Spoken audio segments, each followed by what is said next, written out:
Good afternoon, distinguished guests, esteemed participants, and colleagues.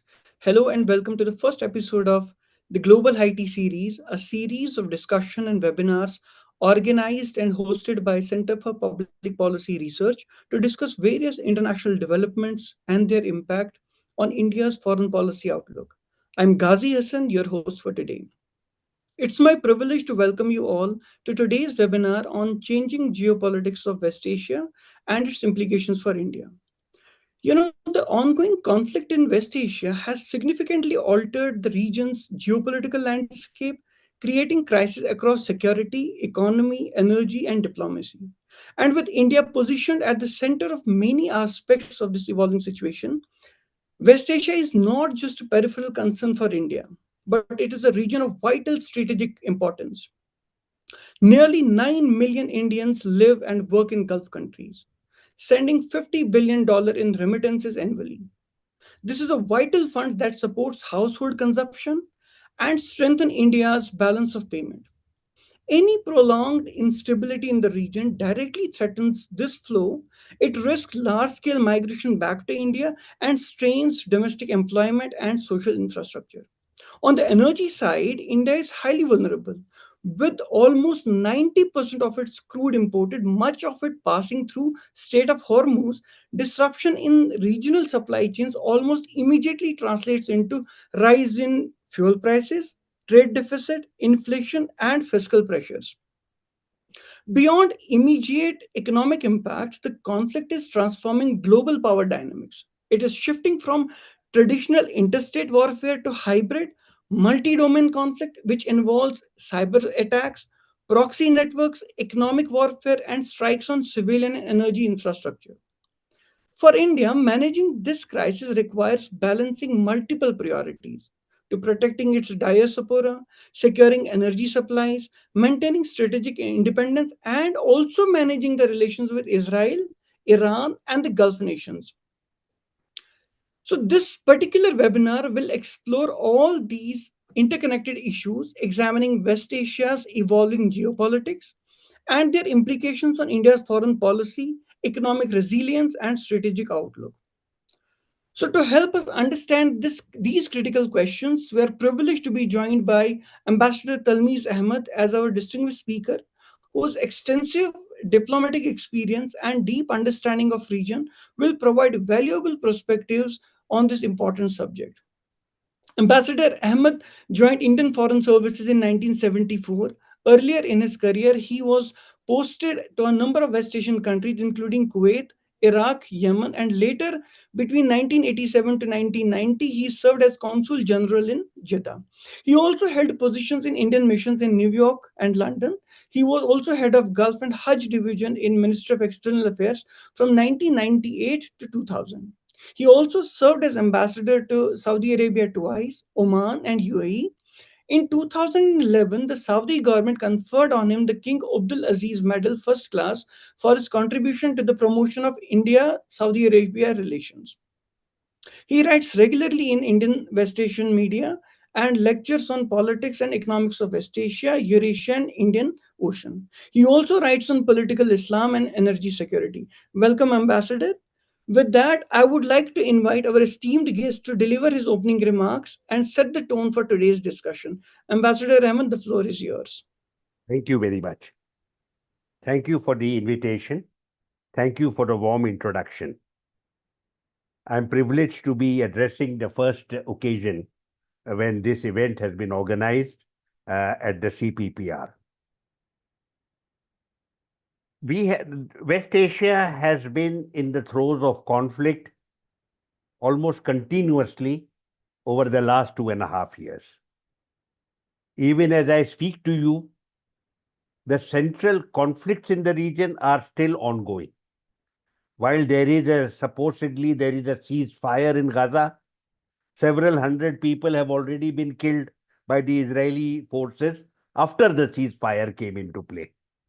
Obviously, there is no ceasefire in the West Bank, and at least 1,200 people have been killed over there. We have an ongoing conflict also in Lebanon, and we already have more than 1,200 people killed there. Israel has occupied a certain portion of southern Lebanon, and there is continuous assaults by Israeli forces upon local targets, supposedly all of them from Hezbollah. And then you have Iran. We have a sort of ceasefire in place. There is no armed conflict, but the Hormuz remains closed. Every day there are threats of renewed fighting from the American president. Iran also remains steadfast in terms of its position. How did we find ourselves in this situation? Obviously, the situation originated most recently because of the attacks launched by Hamas. All of this goes back to the core issue of the Palestine issue, which has remained unaddressed and unresolved for several decades. And from time to time, this issue has come up. There has been a assault from one side, response from the other, a very disproportionate response very frequently from the Israeli side. And then we have had a kind of truce once again.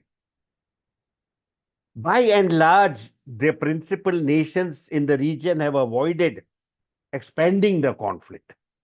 Because once you expand the conflict, you do not know what will be its full ramifications.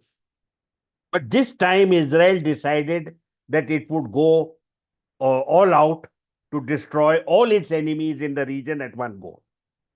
Israel knew that it has a very large degree of international support because of what had happened on 7th October 2023.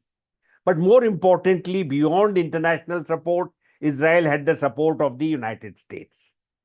Biden at that time gave total support to the Israeli side. And shipments of American weaponry and spare parts began almost immediately.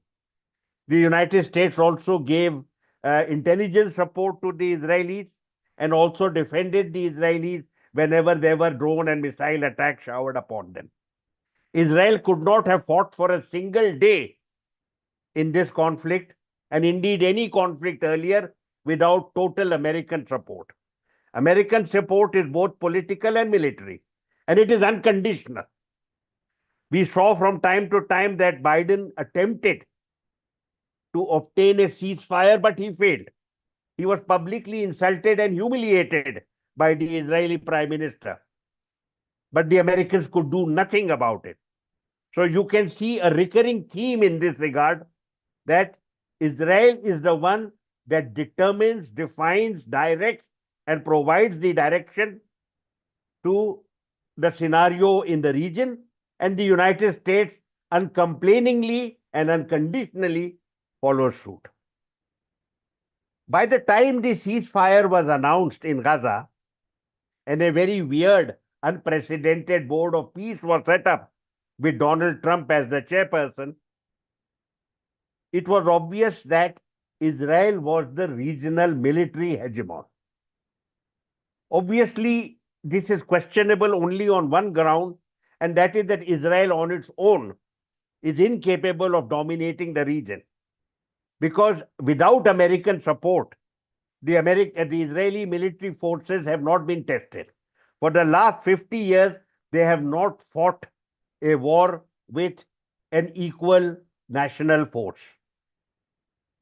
Israel, therefore, has fought principally with refugees, with women and children, and with various oddball militants.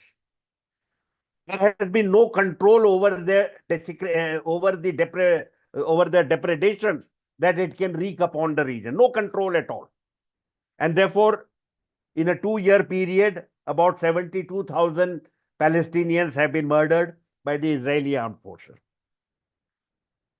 When we had the ceasefire, as I said, Israel was the regional hegemon because you could not see any divide between Israel and the Americans. We did not know. At that time, Donald Trump had just come in. His record indicated that he was not keen on a Middle East conflict. Indeed, he was not keen on any conflict. He spoke of the language of business, and that is where we were. So you had that situation. Why did Israel feel the need to revive conflict directly with Iran after the skirmish that we had last year in June?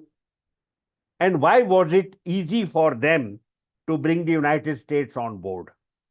This is a matter that will be examined for years to come. Whatever we have seen, it appears that Netanyahu was extremely persuasive. He was able to convince Donald Trump that we can now effect regime change. As you know, successive American presidents have been salivating at the thought of regime change.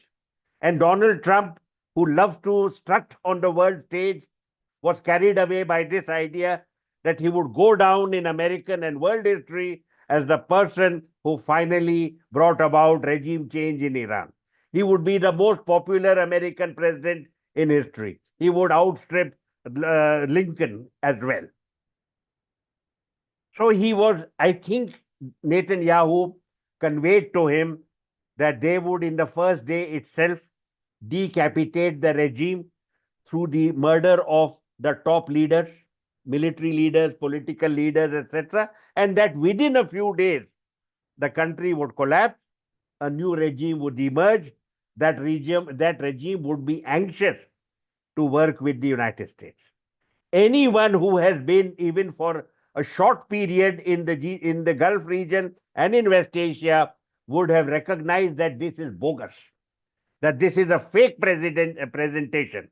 But Netanyahu has learned how to press the appropriate buttons where Trump is concerned.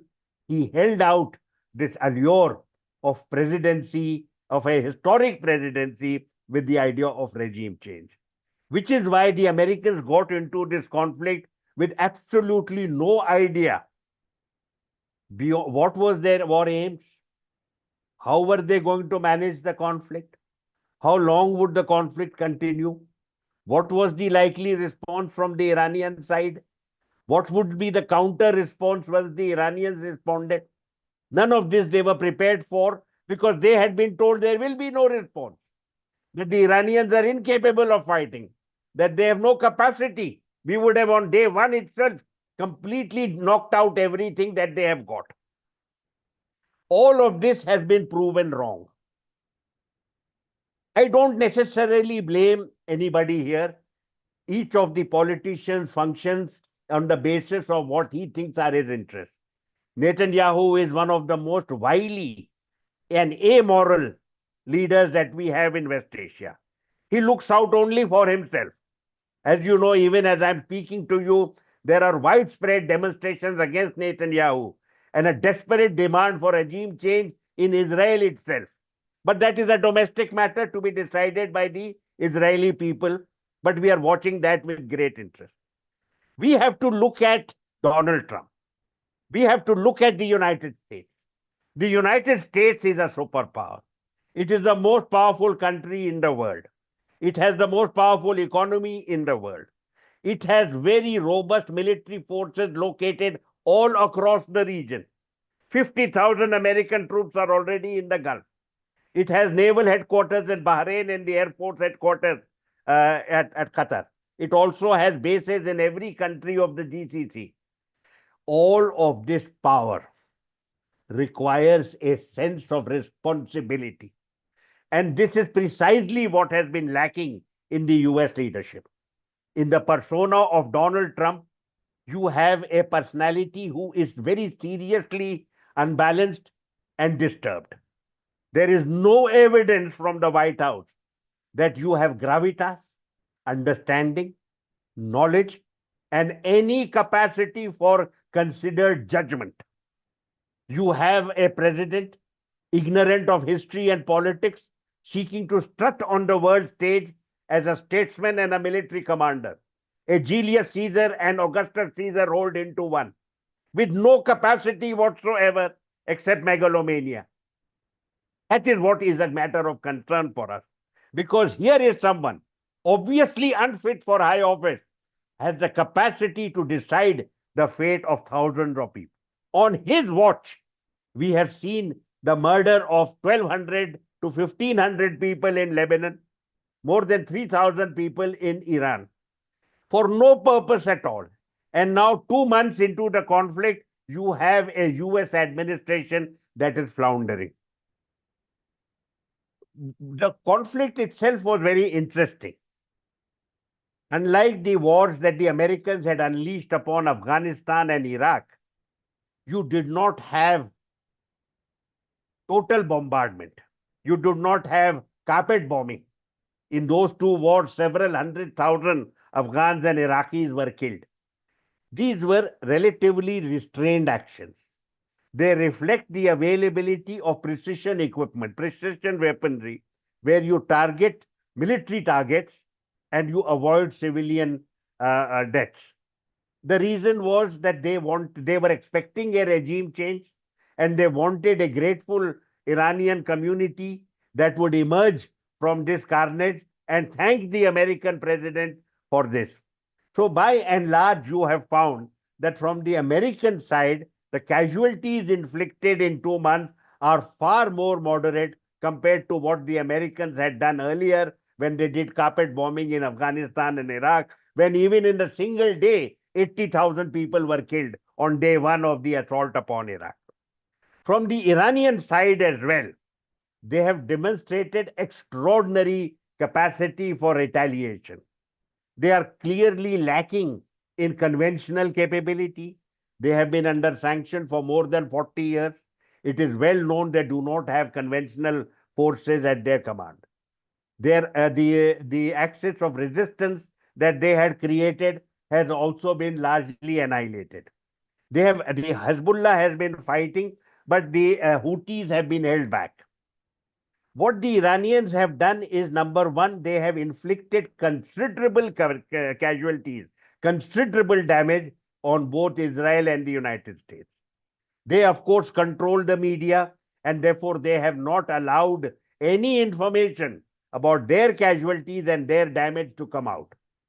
But now already you find that there has been a lot of damage inflicted upon American facilities all across the Gulf, particularly in Kuwait, which they have hidden up to now. They were only talking about civilian casualties or attacks on energy facilities, attacks on hotels, etc. We Now we know that the Iranian capacity to retaliate was far more effective than we were led to believe. Secondly, initially it appeared as if the Americans had no clue about the Hormuz, that the Iranians would take the initiative to close the Hormuz was something that was well known to all of us. The Americans appeared to be completely befuddled. Not only that, despite the huge armada that they already had in the Gulf, they thought it necessary to bring in more forces. None of them has been used so far. They are terrified that one missile or one drone may hit them and bring the ship down. Therefore, they have kept very far away from the war zone. What the Americans have done is to close the ports of the Iranian side and say that the others are open. But the Iranians, in retaliation, have also closed, have not allowed any other shipping to go. So effectively, because of the actions of these two countries in the region, the Hormuz has remained shut. This has created havoc all across the global economy, particularly in terms of energy security. But don't forget that the Gulf countries are dependent on imported food to the extent of 90%. And obviously, that is a vulnerability that they have to cope with. These are the immediate consequences. Where do we go from here? Because the conflict is still ongoing, we do not know. We first need to know on what terms there is a settlement between the United States and Iran. Will they come to their senses and agree that both of them should end the blockade at the same time, so that face-saving measures are taken place? The Iranians say they do not want to negotiate under the threat of their ports being blockaded, and the Americans say that they will not allow the negotiations to take place until the Hormuz is open. So the Hormuz has become a symbolic face-saving scenario for the region. And because of that, we are not able to go forward. Having said this, let us be very objective here. We know that we have a very long way to go. On both sides, particularly the American side, the maximalist agenda is on the table. Donald Trump has the desperate desire, because he caused the problem, a desperate desire to obtain an agreement that he can show is superior to what Obama was able to get in 2015, 2016. It is Donald Trump who unilaterally threw out the JCPOA.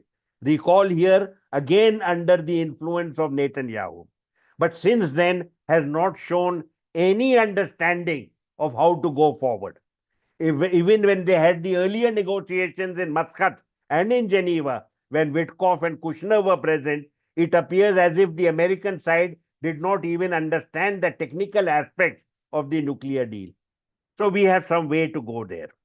We do not know what the American demands will be with regard to the nuclear issues, with regard to ballistic missiles, with regard to the drones, with regard to the Iranian connections with the various support bases in different parts of West Asia. So we do not know. We do not know also what will be the arrangement with regard to the Hormuz. We also, one other factor has emerged, which will also show itself in the short term, and this is the domestic politics of Israel.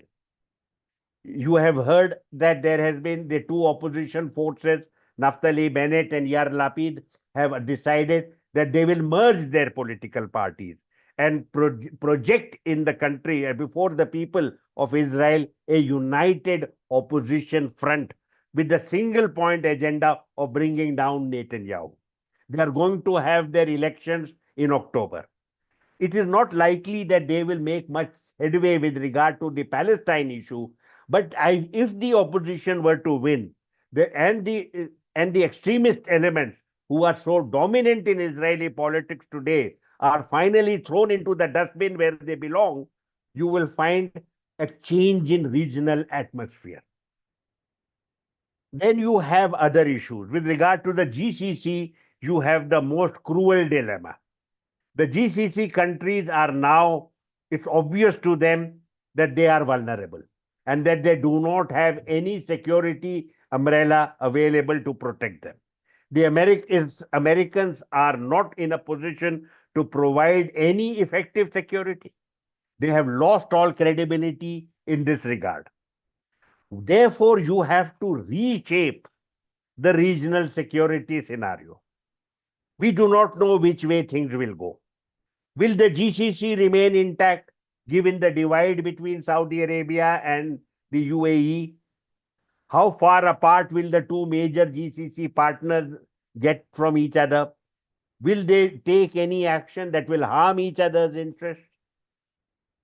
We do not. What will be the scenario relating to Yemen? We have also seen the emergence of a certain quartet: Turkey, Egypt, Saudi Arabia, and Pakistan. Is this something that has resilience? Is it something that can become more effective? Can it provide genuine security to the countries of the region? They have a long way to go. But one thing is very clear, that the Americans are not likely to be significant role players in the region. The question then comes, that's a final point, what does it all mean for India? The West Asian geography is India's neighborhood. We have been using the term extended neighborhood, but extended neighborhood is meaningless. Either you are a neighbor or you are not a neighbor. And many parts of West Asia are closer to Delhi than many parts of India itself by aircraft. Imagine a region which has 10 million of our people.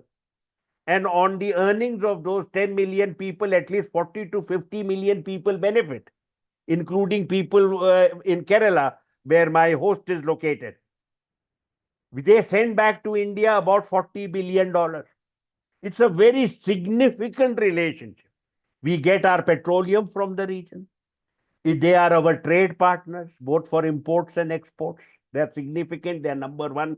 They are in the first top three. They are major investors in India's economy. Indian corporate sector and Indian origin people are very significant players in the commerce of the region. The region employs our professionals. It employs our accountants, our doctors, our engineers, our architects.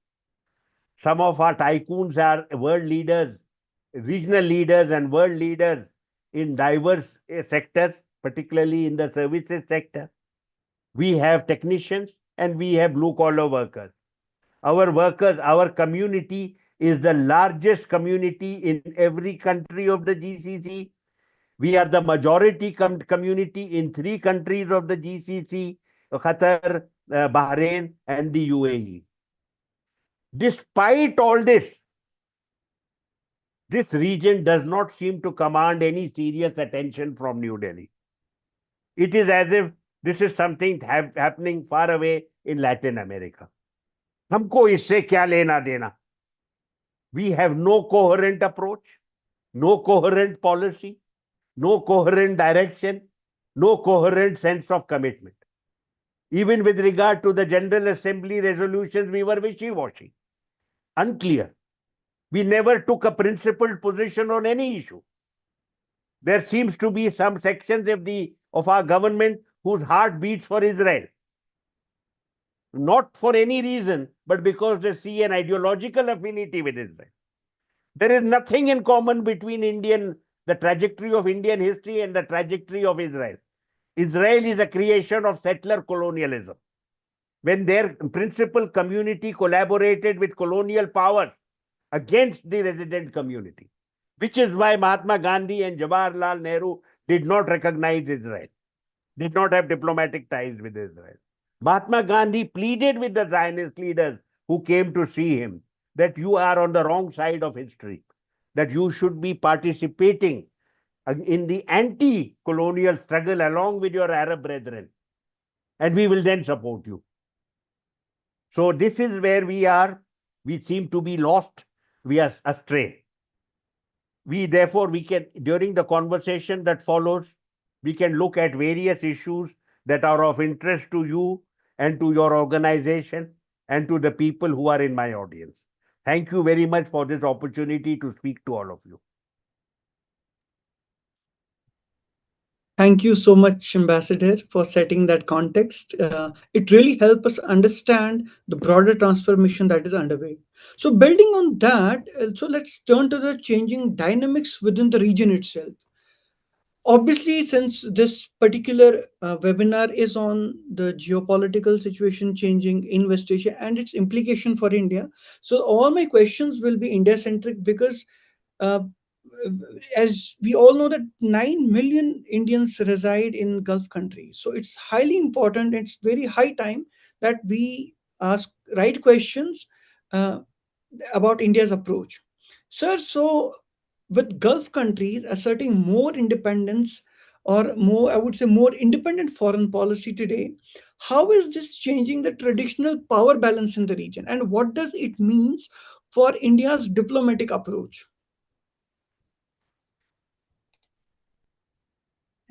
The arrangements that you find, the security arrangements that you find in the Gulf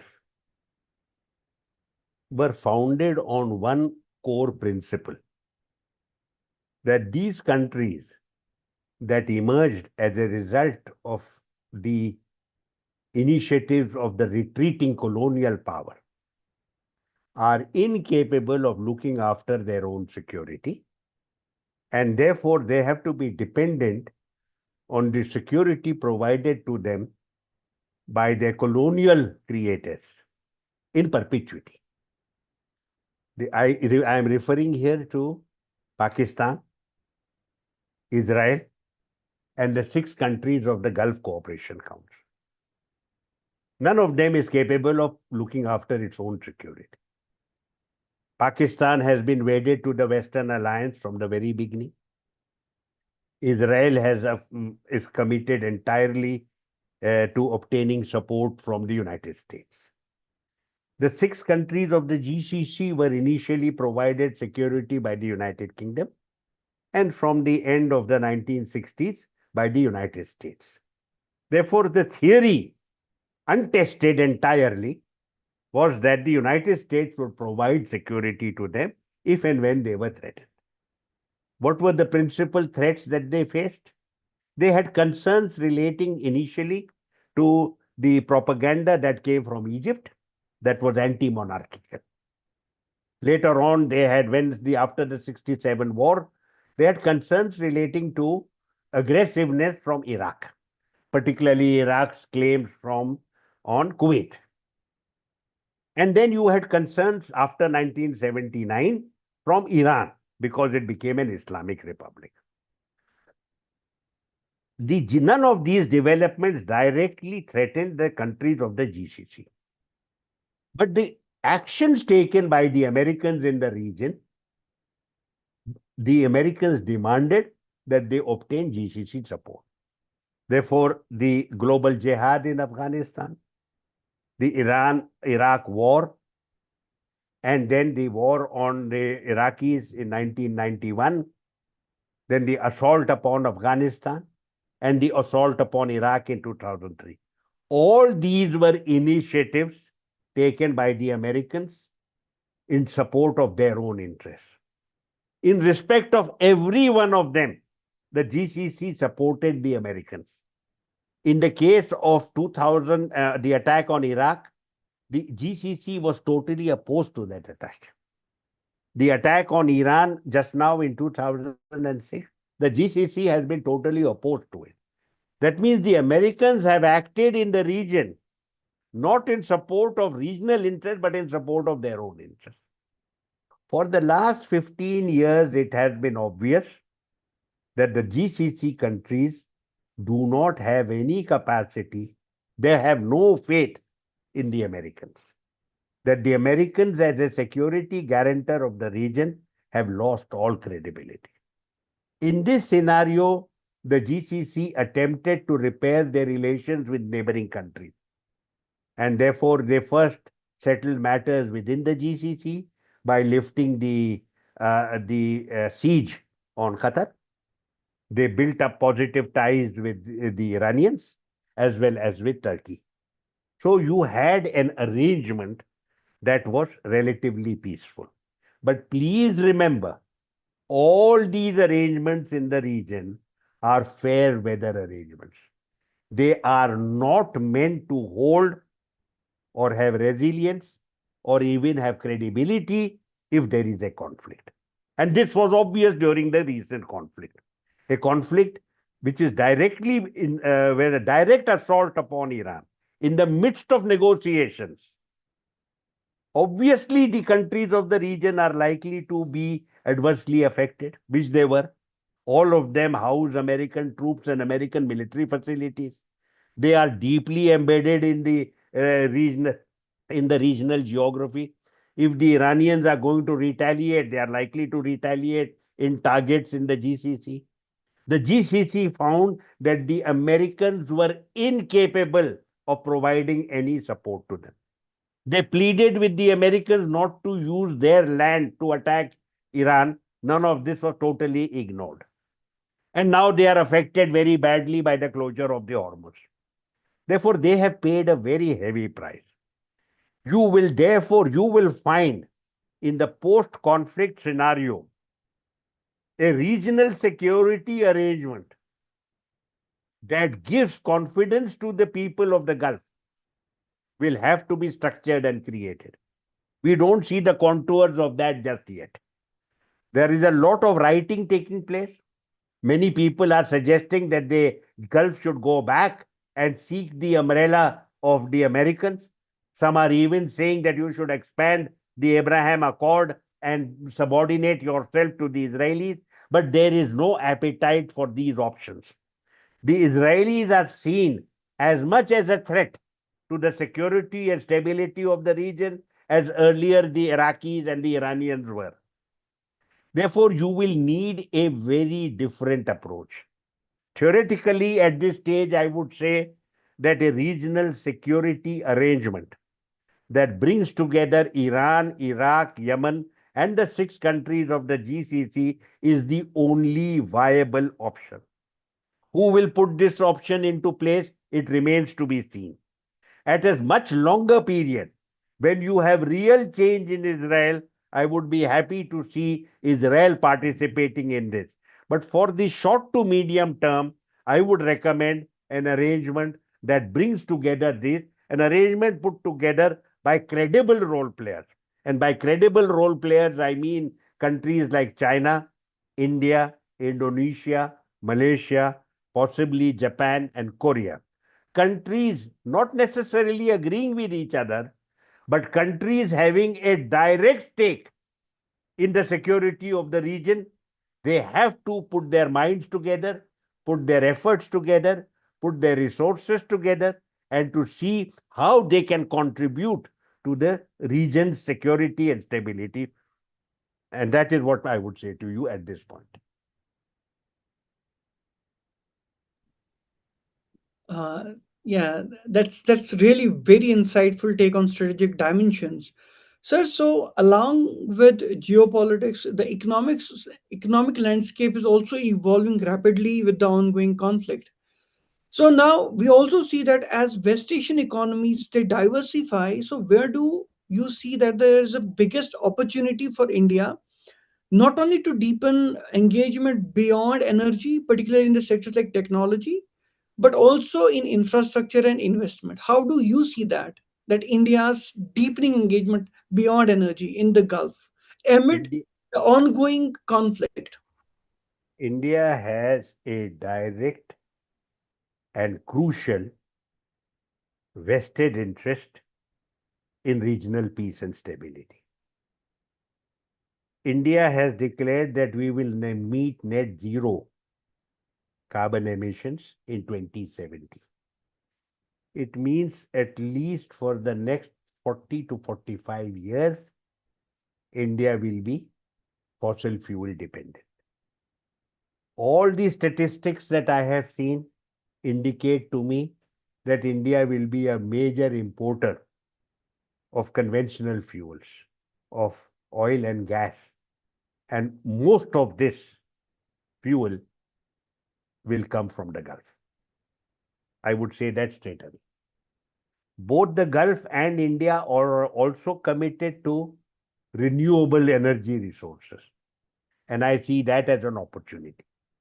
What the Gulf is looking for is that they will, over the next 50 years, continue to sell in the global market the conventional fuel of oil and gas and use those resources to fund their green transition. The region has also committed itself to digital transformation. Digital transformation also requires very huge resources, financial resources. It requires partnerships with world leaders, particularly in the area of semiconductors and artificial intelligence. India has a role to play as partners because we are also committed to promoting our economy into a digital economy. And I would say to you that we have the talent, we have the, and also we are able, we have the corporate strength, and we have the talent, the skills that are required for us to be credible partners of the GCC countries in digital transformation. I would also say to you that there is, beyond the digital transformation, there is need to upgrade conventional transformation, conventional connectivity. You need connectivity. We are not well served. Connectivity has one very big problem, and that is politics. All the good plans that you have, which make complete sense on paper and in seminar rooms, crash against the logic of politics, or transnational pipelines, transnational roads and railways. Anything that is transnational is so logical. For example, you have the India, Middle East, Europe corridor. On paper, it is perfect. that you have goods traveling to the Arabian Peninsula. From the Arabian Peninsula, it goes by road and railway to different towns in the Arabian Peninsula, comes up to Haifa, and from Haifa, it can go anywhere in the East Mediterranean. To in some respects, it replicates the spice route and the old Silk Road, which used to link East and West in historic times. But it also we had these connectivities, please remember, all across West Asia during the Ottoman period, where you had all the towns of West Asia that were part of the Ottoman Empire were connected by railway. Haifa, which today cannot be connected, was connected from Jerusalem. Jerusalem was at the center of major railway networks in the region. Even before British imperialism, you had a connection, the Berlin Baghdad Basra railway line. You had also the Hijaz railway that brought pilgrims from Turkey all the way into present day Jordan and Syria and into present day Saudi Arabia. You can see the remains of those railway lines. Therefore, I would say to you, connectivity is a very crucial requirement. And if you have connectivity, you need to have peace and stability. You need to promote confidence, mutual confidence and trust. If now also in the period we cannot go ahead with IMEC because of Haifa cannot be integrated just yet with the rest of West Asia. There is a connectivity being promoted by Turkey. It is called the Iraq Development Road Corridor. Iraq Development Road Corridor that starts somewhere at Al Fao in near Basra and goes up to the Turkish border. A state of the art corridor, road and railway corridor, which goes up to Turkey, and then in Turkey, it links up with the Turkish railway system.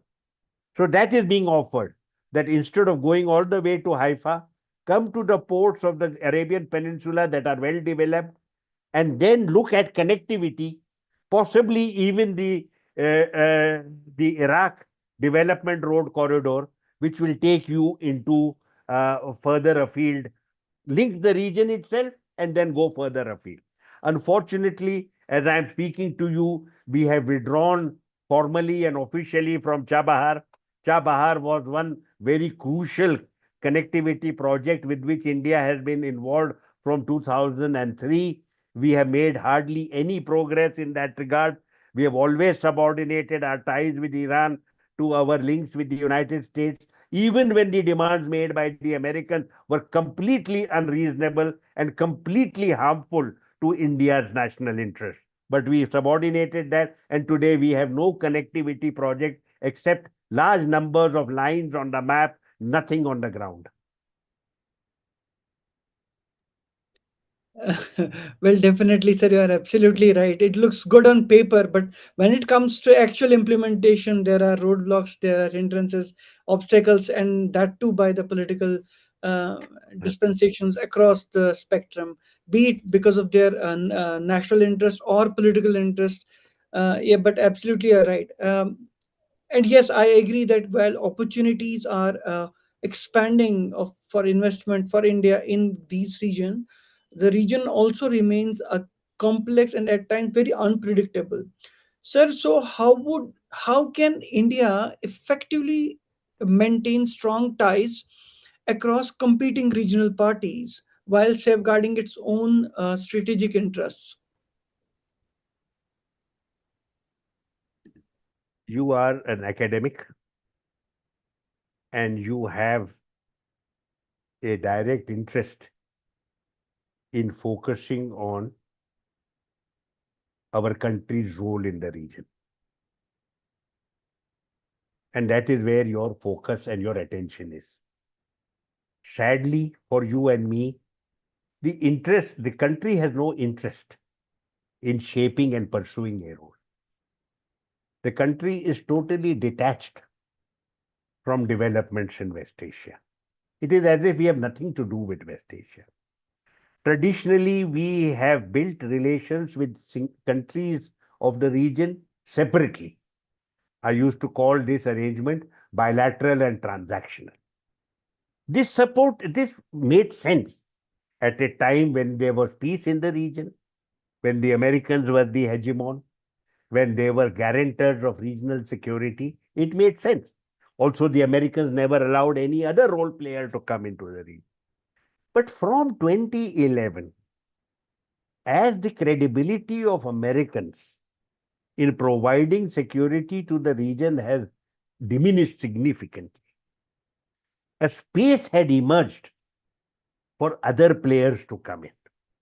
And from 2011, 2012 onwards, several scholars, including myself, have written academic papers asking for India to be more directly and more actively involved in the region's security. Not militarily. We have never advocated military intervention, because then you will come up against, you will have serious difficulties and you will come up against the Americans. I have advocated very strongly a diplomatic initiative.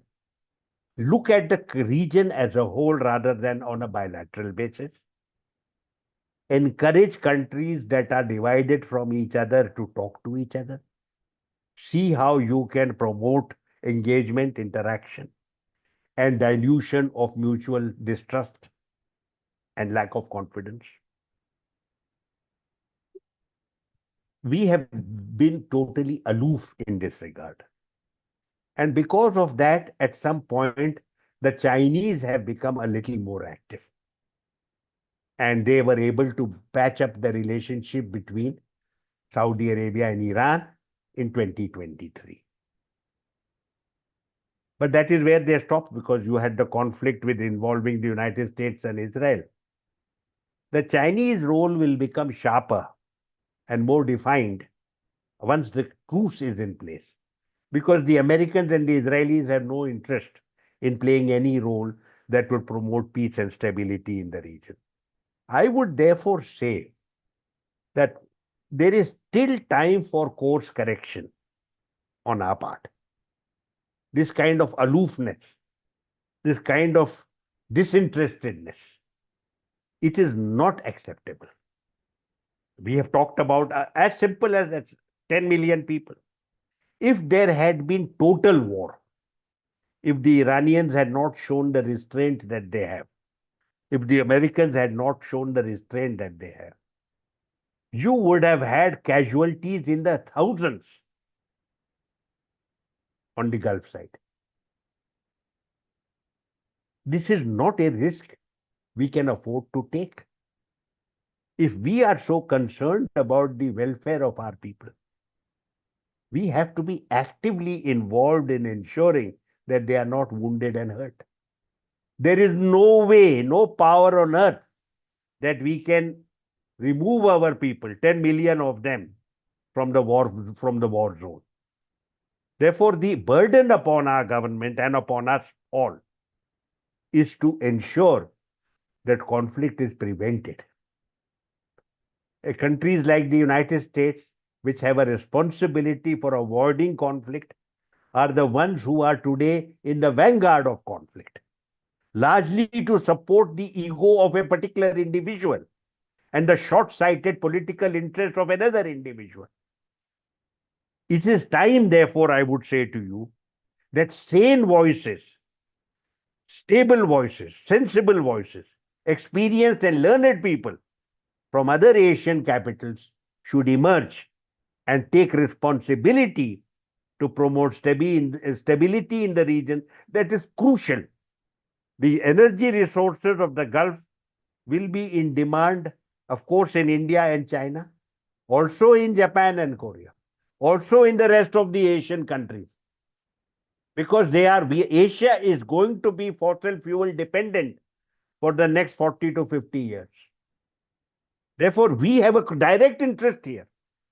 The developed countries will, over a period of time, move towards the green transition into renewables.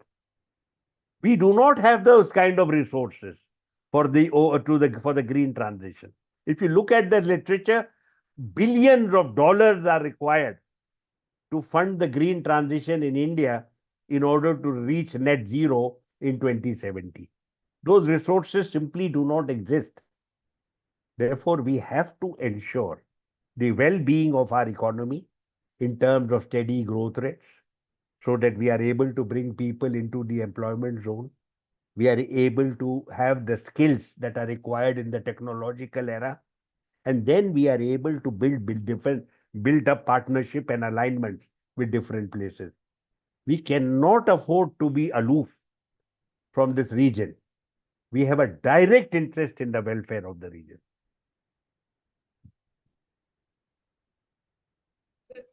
Thank you so much, sir. It was really interesting what you said. That was my question, the last question that I wanted to ask. That beyond strategy and economics, which you also addressed in parts, that one of the strongest links between India and West Asia has always been its people.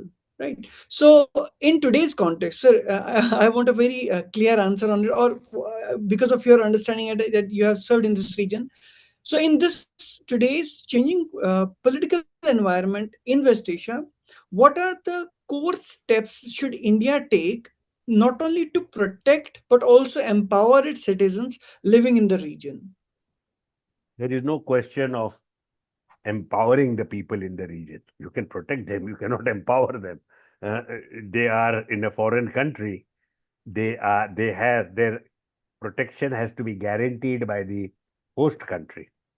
You can only ensure that the contracts are safeguarded, which is being done over the last several years, that the contracts are safeguarded. We have many things that go wrong overwhelmingly at the home front. To some extent, some attempts are sporadically made to address those, but not with the effectiveness that is required. But compared to the enormity of the challenge due to war, those are issues that we can handle. The main thing to be done for our community is to promote peace and stability in the region. That is the core aspect. Our people are contract workers, guest workers. This region is not their home. They go for a certain period of time against a legal contract. When the contract is completed, they're expected to return home. It is an opportunity, it is not a right.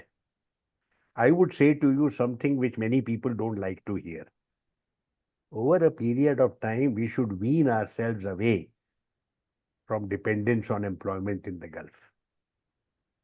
Wean ourselves away. There are opportunities available at home, more and more opportunities available. We should take advantage of those and contribute to the scenario at home. But that is a discussion we can have on another occasion. But I would say to you, I'm totally opposed to hundreds of thousands of Indians who choose to stay back in the region after their contracts are completed. They live there as illegals in squalid conditions. They are abused and they are misused. I'm opposed to that. But whatever you say, you're not able to convince people. Many times I have spoken to them directly, told them that it is far better to be in your own home than to be illegal in the Gulf. But they don't listen. And there is an amnesty announced every 3 to 4 years. About 100,000, sometimes 200,000 people emerge as illegals and asked to be sent back to India. I think that that is something we should look at. It's a problem whether there is war or not. In the period of conflict, I would say the initiative has to be political and diplomatic. India must announce very clearly that it is interested in regional peace and stability, that it is willing to work with like-minded countries in order to ensure the salvation of the region. There are differences among countries of the region that need to be addressed. We must also make it very clear that we do not support one particular country over others. There is a signal that was given on the eve of the latest conflict that we are supportive of Israel, that our heart beats for Israel. I think this is a wrong approach and does not serve any Indian purpose. India can be an effective role player in the region only if it is seen to be genuinely friends with all the countries of the region, does not choose one country over another. I would also say very specifically, we must review the way we have handled our relations with Iran. We went, we showed very clearly on the eve of the conflict that we are close to Israel.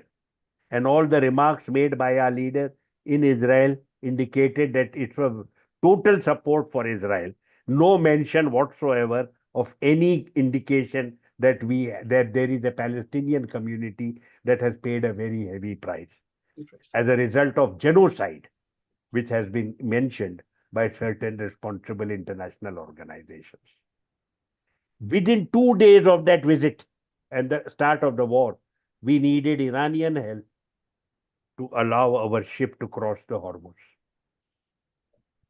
Iran is, of course, a strategic thinker. It values the relationship with India in terms of its understanding of the past and its full confidence in the future. It had no churlishness in its attitude and immediately ensured that the ships carrying gas for India were allowed to go through. India needed oil desperately. Iranian ships were available to us to purchase that oil. No grievances that we had rubbished the Iranians. They used to be number two suppliers of oil to us. We turned our backs on them and we had reduced our purchases to zero, entirely on account of a completely bogus policies of the US administration in Donald Trump's first term. This does not give credibility to India. India has a stature. India has a credible stature, a stature that we support values and principles, that we are uncompromising in supporting values and principles, and that we think we have gravitas, we think of the long term, we are balanced in our approach. I think that the course correction that I mentioned to you should involve some of the corrections in the areas that I have just mentioned to you. Thank you so much, sir, for such a valuable insights on this particular region. This has been a very enriching discussion that highlights not just the challenges but also immense opportunities in India's engagement with West Asia. With that, we come to the end of discussion today. We want to thank our esteemed guest, Ambassador Ahmad, who has provided insightful analysis on the changing geopolitics of West Asia and its implications for India. Drawing on his rich diplomatic experience and first-hand engagement with the countries in the region, he has helped us move beyond the headlines to better understand the deeper strategic issues that have and will shape this region. We extend our sincere thanks to Ambassador Ahmed for sharing his time and valuable perspectives with us today. And thank you for joining us in the first episode of Global High Tea series. And please do not forget to like, share, and subscribe to our channel. Stay tuned for more engaging discussions on evolving geopolitical and global political landscape. Thank you so much. Thank you very much, Mr. Hassan. All good wishes to you. Thank you, sir.